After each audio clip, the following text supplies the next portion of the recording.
मार्वेगुड़ा गाँव मिश्र मानिगा एवं तांको स्त्री 2 मास अंतर मृत्युवरण करने पर तीन जन शिशु अनाथ हो जाते। एने आम कनक न्यूज रे खबर प्रसारण करने पर आज सरकार तरफ CWC कर्मचारी माने आसी यही 3 जन शिशुर थैतान व्यवस्था करने आगे आज मार्वेगुड़ा स्थित बासभवन में पहुंची CWC अधिकारी माने एवं एक दुखद परिवेश मध्य 3 जन छुआ को CWC रे हस्तांतर करने जाउछंती।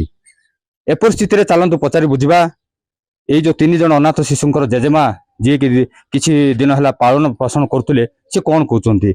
मां तमर 3 जन छुआ को आज नेबा पई सरकार तरफ आछंती कोन कहबे मां? कोन कहबे बाबू ये ना कि तार अते आडाते इंजी बाबू मीरु ओहिंजरु। अच्छा तुमको जो तो नेबे पिला मानु को तमे भाबुचो कि भल रे रखियो बोले ओडिया रे कोटिके। हां बड़ा ना बड़ी करी आसु बाबू। हां तुमरो दूर मताओ। हां मोटर देखले देख आइले कहबू मा सिठी मिसा आइबू हमर जीवन तीरी हेबले। अच्छा से कहउचंती कि छोट छुआ को तो जेहेतु मो पालिबारे सक्षम नुह तेणु करी बाध्य होई करी मु सरकार को हस्तांतर करूची एवं मझे मझे मु देखा जीवी बोली मत कहउचंती। आम सहित अच्छा जड़े ये अंचल समाजसेवी सी भी आज आसिक किसी साहाय्य करते पचारि बुझा ये 3 जन शिशु जो बर्तमान नौ कौन कहे सर आप स्वागत कर कनक न्यूज को आप कौन कहे?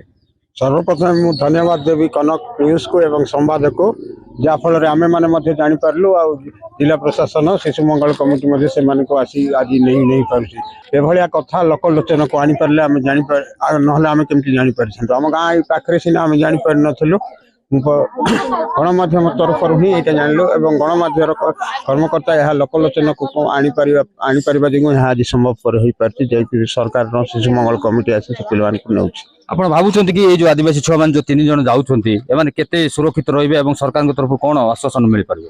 ना मु तो दृढ़ निश्चित अच्छी जे सरकार से रक्षणाबेक्षण शिक्षा दीक्षा सब भल भाव करेंगे। आम तो आशा करूँ पिला जे पर्यंत माइनर एज रु मेजर एज से पर्यंत से रक्षणाबेक्षण भल भाव करेंगे।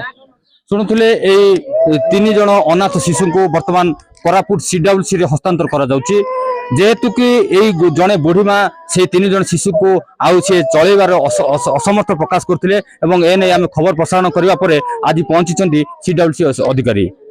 कोरापुट जिला मार्वेगुड़ा गाँव परमेश्वर साहू कनक न्यूज।